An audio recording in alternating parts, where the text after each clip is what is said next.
உதயநிதி ஸ்டாலின் அவர்களும் வந்து அவர் வந்து சட்டப்பேரவையில் எப்படி இருந்தாருன்னு எல்லாருமே பார்த்தோம். ஆனால் பார்த்தா ரெண்டு பேரும் க்ளோஸ் ஹக்லாம் பண்ணிக்கிறாங்க. ஸோ இதை எப்படி எடுத்துக்கிறது? அம்மையார் ஜெயலலிதா அந்த காலத்தில், கலைஞர் கருணாநிதி இந்த காலத்துலேயும் வந்து பார்த்தீங்கன்னா ஒரு யாரும் பேசிக்க கூட மாட்டாங்க, அந்த சூழ்நிலை இருந்துச்சு. எதிர்கட்சி தலைவர் உதயநிதி வந்து முதல்வர் விஜய்க்கு வந்து வணக்கம் வைக்கல. அதனால் என்னடா it is history is repeating பேக்கா அப்படின்னு நினைச்சத விஜய் அவர்கள் வந்து அதே அப்படியே போய் சமாதானப்படுத்திட்டு இருப்பாங்க. ஸோ நாளைக்கு வந்து உதயநிதி அவர்கள் வணக்கம் வைப்பாரா? சில விஷயத்துக்கு வந்து நம்ம இறங்கி போறோம்னு நினைக்க வேணாம், ஓகேங்களா? நம்ம பண்பா இருந்துக்குவோம். கருத்தல் பேசுறதுக்கு தான் சட்டசபை, சண்டை போடுறதுக்கு சட்டசபை கிடையாது. நீங்க என்னதான் இருந்தாலும் நீங்க வந்து கொள்கை எதிரி, அரசியல் எதிரி அப்படின்னாலும் இப்ப வந்து 8 கோடி மக்களுக்கு வந்து விஜய் தானே முதல்வர். அது நேத்தே அவர் வந்து எல்லாத்துக்கும் முன்னாடி சொல்லிட்டாரு. நம்மள நேசிச்சவங்க இருக்கட்டும், நேசிக்காதவங்க, இது வந்து அவருக்கு இது வந்து ஒர்க், இது பணி. இந்த பணியை வந்து அவர் சிறப்பாக செய்யறதுக்கு வந்து பார்த்தீங்கன்னா யார் யார்கிட்ட போய் பேசணுமோ, யார் யார்கிட்ட பேசணுமோ அவங்கள்ட்ட தான் பேசி தான் ஆகணும். நாளைக்கு வந்து ஆர்குமெண்ட்டை வந்து முதல்வர் விஜயும் எதிர்கட்சி தலைவர் உதயநிதியும் வந்து நல்ல ஆர்குமெண்ட் பண்ணிக்குவோம். வெளியில வந்து ரெண்டு பேரும் கையை கொடுத்துட்டு டீ குடிச்சா கூட தப்பு கிடையாதுன்னு நான் சொல்லுவேன். முன்னாடி இன்டர்வியூல கூட நம்ம டிஸ்கஸ் பண்ணிருக்கோம். கவர்னருக்கு வந்து காங்கிரஸ் கூட போய் வந்து போராட்டம் பண்ணது விஜய் ஏன் போராட்டம் பண்ணல கேட்டீங்களா? இந்த கேள்வியை நான் சொன்னேன்ல. அவர் சாதிச்சிட்டார்ல, இன்னைக்கு 120 சீட்டு வாங்கி சாதிச்சிட்டார்ல, அவ்வளவுதானே பிரச்சனை, அதான பிரச்சனை. இப்ப விஜய் வந்து போராட்டம் அன்னைக்கு அறிவிச்சிருந்தாருன்னா கவர்னர் மாளிகைக்கு முன்னாடி ஒரு செவரு தெரிஞ்சிருக்காது, ஒரு கல்லு தெரிஞ்சிருக்காது, அவ்வளவு மக்கள் கூட்டம் வந்திருக்கும். அதனால என்ன பயன்? கோட் சூட் அப்படிங்கறதும் வந்து இதுவரைக்கும் எந்த முதலமைச்சரும் போட்டதில்லை. விஜய் வந்து அந்த ஸ்டைல்ல வந்து பாரம்பரியத்தை உடைச்சிருக்கிறாருன்னு சொல்றாங்க. நம்ம பாரம்பரிய ஸ்டைல் என்னங்க? நான் ஆதாம் ஏவாள் பிள்ளைங்களும் இப்ப நம்ம ட்ரெஸ் அவங்கவுங்க ஸ்டைலுக்கு மாத்திருப்போம்ல. It has constant. ஒரு 100 ஆண்டுகளுக்கு முன்னாடி என்ன ட்ரெஸ் போட்டிருந்தீங்க, 200 ஆண்டுகளுக்கு முன்னாடி என்ன ட்ரெஸ் போட்டிருந்தீங்க, புரிஞ்சுங்களா? இதெல்லாம் சொல்லுங்க. பாரம்பரியங்கிறீங்கல்ல. Black pant and suit with white shirt அப்படிங்கும் போது இது வந்து பாத்தீங்கன்னா ஜஸ்டிஸ்க்கான அடையாளம். வக்கீலோட யூனிஃபார்முங்க நான் டெய்லி போடுறதுங்க, ஏன் எனக்கு வேற ட்ரெஸ் போட கொடுக்கணும்னா? சோ அதுதான் இப்ப ஜஸ்டிஸ் வந்து வேர் ஜஸ்டிஸ் வில் பி டெலிவர்ட். அந்த யூனிஃபார்ம் அவர் போட்டு அவர் ஓத்து எடுக்கும் போது so he is going to fight for social justice and justice. நியூஸின் நேயர்களுக்கு வணக்கம். இன்றைக்கு நேர்காணல நம்ம கூட இணைஞ்சிருக்காங்க அரசியல் விமர்சகர் மற்றும் வழக்கறிஞர் திரு ஆரோக்கிய சதீஷ் அவர்கள். நிறைய கேள்விகள் கேட்க போறோம், வாங்க பேசலாம். வணக்கம். வணக்கம். என்ன விஜய் அவர்கள் வந்து தீய சக்தின்னு சொல்லிட்டு முதலமைச்சர் அப்படின்னு அந்த ஒரு மரியாதை நிமித்தமாக போயிருக்கிறதா தான் சொல்லப்படுது. இருந்தாலும் எப்படி வந்து ஆப்போசிட் துருவங்கள் வந்து எப்படி சந்திச்சுக்க முடியும் அப்படின்னு எல்லாருமே வந்து ஷாக்கிங்காக பார்க்குறோம்.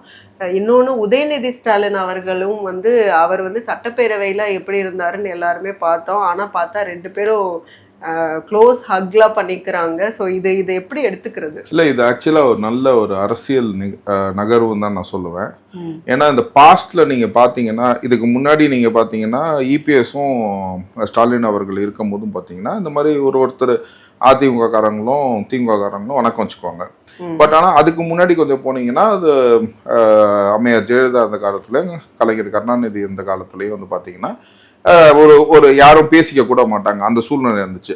இது முன்னாடி என்னன்னு கேட்டீங்கன்னா எம்ஜிஆர் அவர்கள் வந்து பாத்தீங்கன்னா கலைஞரை ஆப்போசிட்டா வச்சுதான் வந்து கட்சியை ஆரம்பிச்சார். அதுல திமுக உடைச்சு அதிமுக கொண்டு வந்தார். அப்படி கொண்டு வந்து 1977 ஜெயிச்சப்ப அவர் முதலமைச்சர் சீட்ல போய் உட்கார வச்சதே கலைஞர் தான், புரிஞ்சுங்களா? அப்படி இருந்த ஒரு அரசியல் நகர்வு தான். அதுக்கப்புறம் அம்மையார் ஜெயலலிதாக்கும் கலைஞர் அவர்களுக்கும் ஒரு பெரிய ஒரு சிக்கலாகி பர்சனல் வெஞ்சன்ஸ் வந்து ஜாஸ்தி வந்து சட்டசபையில தெரிய ஆரம்பிச்சிச்சு. அதுக்கப்புறம் பாத்தீங்கன்னா இவங்க மறைவுக்கு அப்புறம் பாத்தீங்கன்னா ஸ்டாலின் அவர்களும் இபிஎஸும் வந்து பாத்தீங்கன்னா இந்த அளவுக்கு இணக்கம் இல்லாட்டியும் கூட மரியாதை நிமித்தமா எல்லாருமே வணக்கம் சொல்லிக்கிறது, இந்த மாதிரி ஒரு மரியாதை இதா இருந்துச்சு.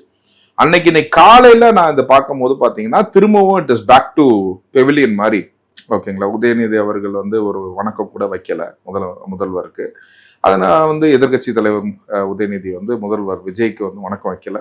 அதனால் என்னடா it is history is repeating பேக்கா அப்படின்னு நினைச்சத விஜய் அவர்கள் வந்து அதே அப்படியே போய் சமாதானப்படுத்திட்டு இருப்பாங்க. ஸோ நாளைக்கு வந்து உதயநிதி அவர்கள் வணக்கம் வைப்பாரா?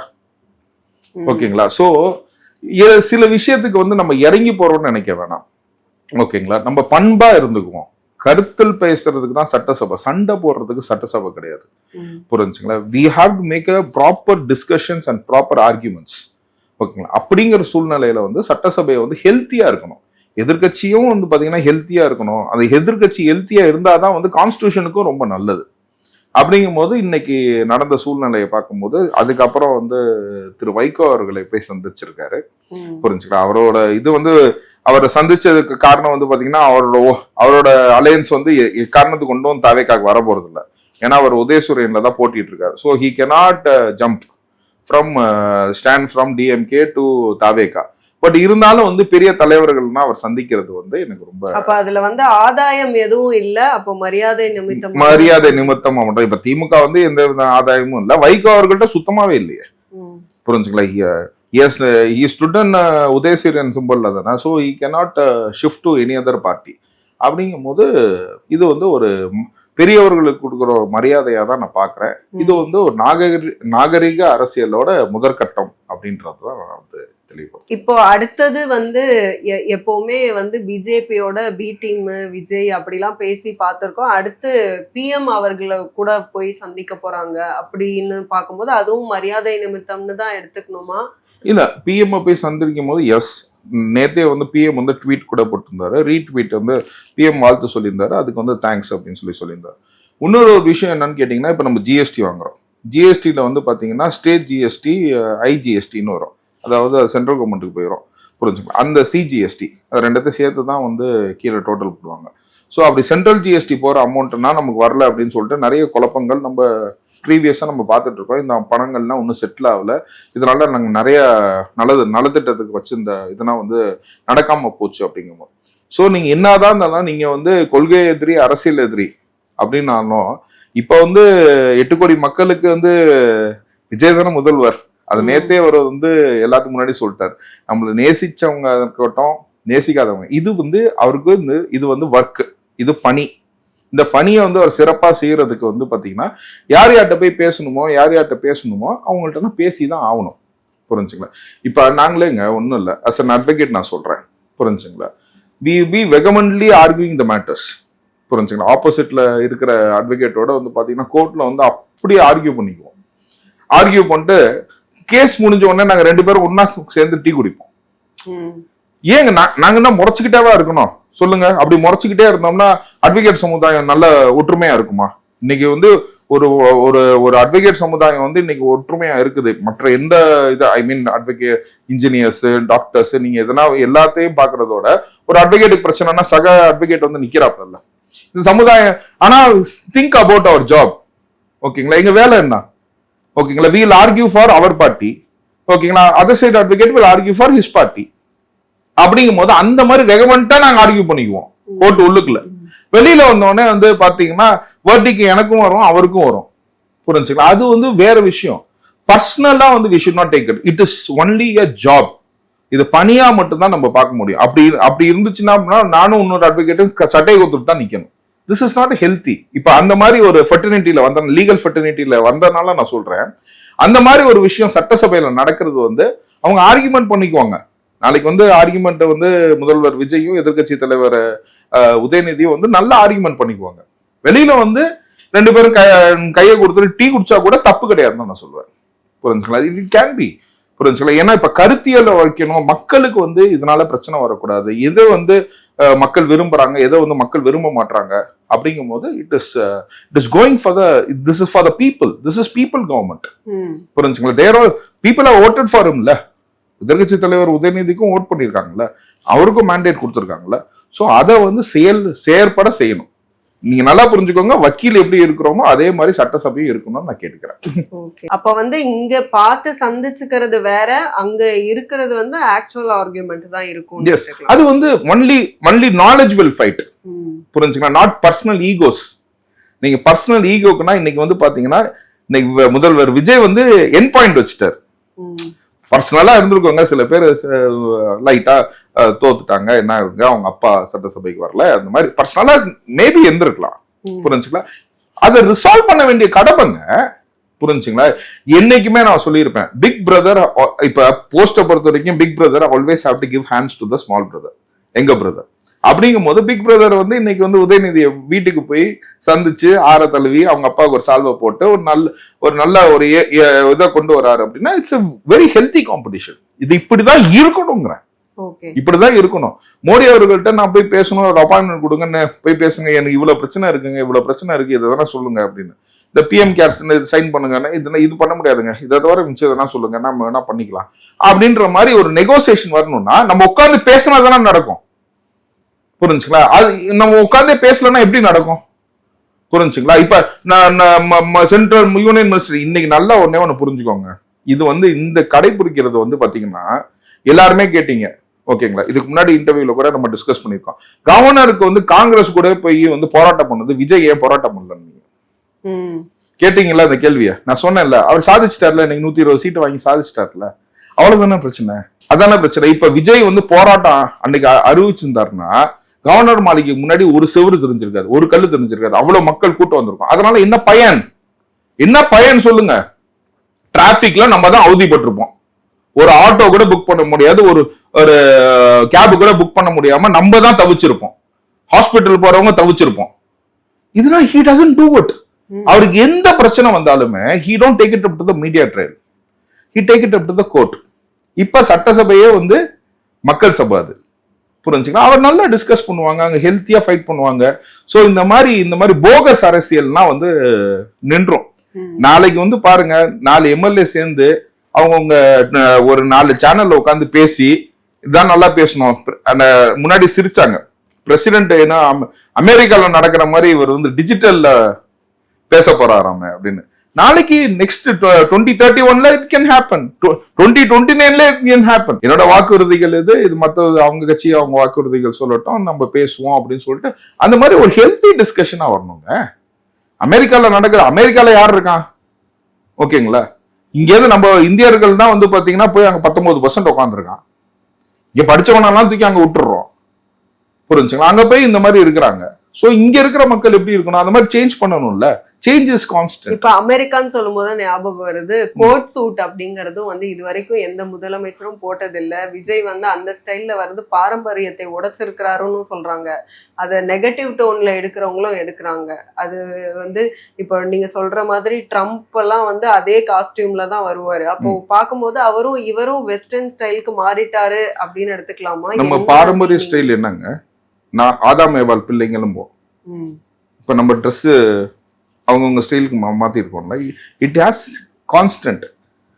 ஓகேங்களா? நீங்க இன்னும் ஒரு 100 ஆண்டுகளுக்கு முன்னாடி என்ன ட்ரெஸ் போட்டிருந்தீங்க? 200 ஆண்டுகளுக்கு முன்னாடி என்ன ட்ரெஸ் போட்டிருந்தீங்க? புரிஞ்சுங்களா? இதெல்லாம் சொல்லுங்க. பாரம்பரியம்ங்கிறீங்களா? அப்படிங்கும் போது எனக்கு I was really happy that he came in the suit, black pant and a suit with white shirt. அப்படிங்கும் போது இது பாத்தீங்கன்னா ஜஸ்டிஸ்கான அடையாளம். வக்கீலோட யூனிஃபார்முங்க நான் டெய்லி போடுறதுங்க.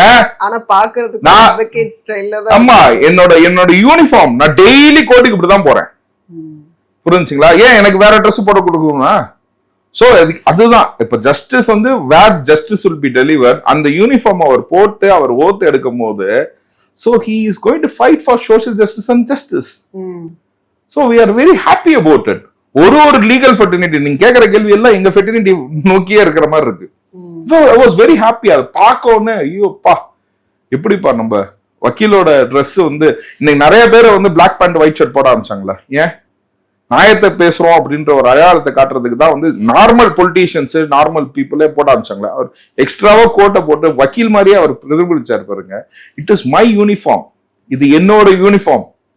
புரிஞ்சுங்களா? என்னோட தோழர்களோட யூனிஃபார்ம், என்னோட கலீக்ஸோட uniform. We felt very happy about it. இந்த செகண்ட் டைம் அதே மாதிரி வந்தது எனக்கு ரொம்ப சந்தோஷமா இருக்கு. பதவி இருக்கிறதுக்கு ப்ராபப்லி நம்ம கொஞ்ச நாள் கழிச்சு அவர் ட்ரெஸ் கோட கூட மாத்தலாம். பட் ஆனா ஐ ஆல்வேஸ் வெல்கம். இப்போ எடுத்த உடனே குறை சொல்றதுக்கு அப்படின்னு ஒரு கூட்டம் இருக்கும். அப்படி பார்த்தா இன்னைக்கு அவர் அந்த ஃப்ரீ கரண்ட் சொன்னதுமே ஏற்கனவே 100 யூனிட் எல்லாருக்குமே ஃப்ரீ இருக்கு. 200 யூனிட் அப்படிங்கிறது சொல்லிட்டு அதை 500க்குள்ள சுருக்கிட்டாங்க அப்படிங்கிறது. அப்போ இது இது மூலமா பெனிஃபிட் அப்படிங்கிறது எல்லா தரப்பையும் போய் சேரல அப்படிங்கறது அவங்களோட ஆர்குமெண்ட். இல்ல, யாருக்கு நீங்க பெனிஃபிட் கொடுக்கணும்னு நினைக்கிறீங்க? எளிய மக்களுக்கு தானே. புரிஞ்சுங்களா? இப்ப நான் பாத்தீங்கன்னா 800 யூனிட்ஸ் to 900 யூனிட்ஸ் யூஸ் பண்றேன். புரிஞ்சுங்களா? என்னோட பில்லு இன்னைக்குதான் பில்லு வந்துச்சு. புரிஞ்சுங்களா? 7000 சில்லற என்னோட பில்லு. அந்த விஷயத்துல நம்ம கம்பேர் பண்ணும்போது இப்போ 500 யூனிட் யார் உபயோகப்படுத்துவா? அவங்க வீட்டுல ஒரு ஏசி தான் இருக்கும் ப்ராபபிளி மேக்சிமம், புரிஞ்சுங்களா? அப்படிங்கும் போது அவங்கன்னா 500 யூனிட்டுக்குள்ள இருப்பாங்க. 500 யூனிட்டுக்குள்ள இருக்கவங்களுக்கு 200 யூனிட் ஃப்ரீயா கொடுத்தா, புரிஞ்சுங்களா, அவங்க தானே பணம் கம்மியா வச்சிருக்காங்க. இல்லைன்னா நான் எதுக்கு நான் 2 ஏசி வச்சிருக்கேன், 3 ஏசி வச்சிருக்கேன்? ஸோ நான் 2-3 ஏசி வச்சிருக்க கூடாதுல்ல, கரெக்டு தானே? ஸோ 2-3 ஏசி வச்சிருக்கவங்களுக்கும் நம்ம கொடுக்க கூடாது. பெனிஃபிட் யாருக்கு கொடுக்கணும்? காசு வச்சிருக்கவங்களுக்கு கொடுக்கணுமா, காசு இல்லாதவங்களுக்கு கொடுக்கணுமா? இல்லாதவங்களுக்கு தான் கொடுக்கணும். அப்படிங்கும்போது ஆர்குமென்ட் வந்து அவர் வந்து ஏன் மேனிஃபெஸ்டோல அதை மென்ஷன் பண்ணல? அப்படிங்கும்போது எங்க இந்த செலவே வந்து பாத்தீங்கன்னா 1720 கோடி ரூபாய் extra expenses to the government, புரிஞ்சுங்களா? முதற்கட்டமாக இன்னைக்கு வெள்ளை அறிக்கை கொடுக்குறேன்னு அவர் சொல்லியிருக்காரு. So he has to see what is left in the கஜானா, ட்ரெஷரியில எவ்வளவு இருக்குதுங்கிறத ஃபர்ஸ்ட் பார்க்கணும். ஸோ 1700 ஒண்ணுமே இல்லைன்னு சொல்லிட்டாரு. 1720 crores இன்னைக்கு அனௌன்ஸ் பண்ணியிருக்காருன்னா ஒண்ணுமே இல்லைன்னா ஒண்ணுமே வராம இருக்காது, எல்லாமே வந்துகிட்டு இருக்கும். ஓகேங்களா? ஸோ அப்படிங்கும் போது பாத்தீங்கன்னா 1720 crores வந்து இந்த ஸ்கீம் வழியா extra benefit to the people. அந்த 100 யூனிட்ஸ் எல்லாத்துக்கும் கொடுக்குற 100 யூனிட்ஸ் வந்து அதே நான் ஸ்டாப் பண்ணலன்ட்டார். So extra he is giving 1720, he is spending 1720 crores, ஓகேங்களா, டு த பீப்புள். புரிஞ்சுங்களா? யாரு? இந்த எளிய மக்களுக்கு தான் அவர் ஸ்பெண்ட் பண்ணணும், புரிஞ்சுங்களா? 4 ஏசி 10 ஏசி வச்சிருக்கவங்க 200 யூனிட் கொடுத்து, ஓகேங்களா, ஏசியே இல்லாம வெறும் எல்லாத்துக்குமே சாட்டிஸ்ஃபை பண்ண வேணாங்கிற, புரிஞ்சுங்களா? நம்ம டாக்ஸ் ஸ்லாப் எப்படி இருக்கு, புரிஞ்சுங்களா? நம்ம டாக்ஸ் ஸ்லாப் எப்படி இருக்கு? இந்த ஸ்லாப் வரைக்கும் சம்பாதிக்கிறவங்களுக்கு 10%, அதுக்கு மேல சம்பாதிக்கிறவங்களுக்கு 20%, அதுக்கு மேல சம்பாதிக்கிறவங்களுக்கு 30%, அதுக்கப்புறம் சர்சார்ஜஸ்லாம் இருக்குது. அப்படிங்கும் போது நீங்க ஜாஸ்தியா சம்பாதிக்கிறவங்களுக்கு ஜாஸ்தி டாக்ஸ் கேட்கிறோம். இதுதான் நம்ம டாக்ஸோட இதே. இன்ஃபேக்ட் பாத்தீங்கன்னா நெதர்லாந்து மாதிரி நாட்டுலன்னா வந்து பாத்தீங்கன்னா டிராபிக் வயலேஷன் கூட வந்து பாத்தீங்கன்னா உங்க சம்பளத்தை வச்சு நீங்க எவ்வளவு டாக்ஸ் கட்டுறீங்களோ அந்த வயலேஷன் தான், புரிஞ்சுங்களா? நீங்க ஸ்பீடா போயிட்டீங்கன்னு வச்சுக்கோங்க, ஸ்பீடா போயிட்டீங்க அப்படின்னா உங்களுக்கு சம்பளம் கம்மியா இருந்துச்சுன்னா உங்களுக்கு 100 ரூபாய் ஃபைன், புரிஞ்சுங்களா? இதுவே ஒரு மல்டி மில்லியனர் வந்து ஸ்பீடா போயிட்டாருன்னு வச்சுக்கோங்க, அவருக்கு 1 லட்சம் பவுண்ட் ஃபைன். ஏன்னா ஜாஸ்தியா காசு சம்பாதிக்கிறவங்கள்ட்ட தான் நம்ம ஃபைனை வாங்கணும் அப்படின்றத ஃபைனு கூட இந்த மாதிரினா டெவலப்ட் கண்ட்ரீஸ்ல இருக்குது ஸ்கீம்ஸ். ஃபைன், டிராபிக் வயலேஷன் ஃபைனே வந்து அவங்க சம்பாதிக்கிறத வச்சுதான் கொடுக்குறாங்க. அப்படிங்கும் போது பாத்தீங்கன்னா எளிய மக்களுக்கு போய் சேரணும் அப்படிங்கிறதுக்காக தான் இந்த 500 யூனிட்ஸ் அவர் வச்சிருக்காரு.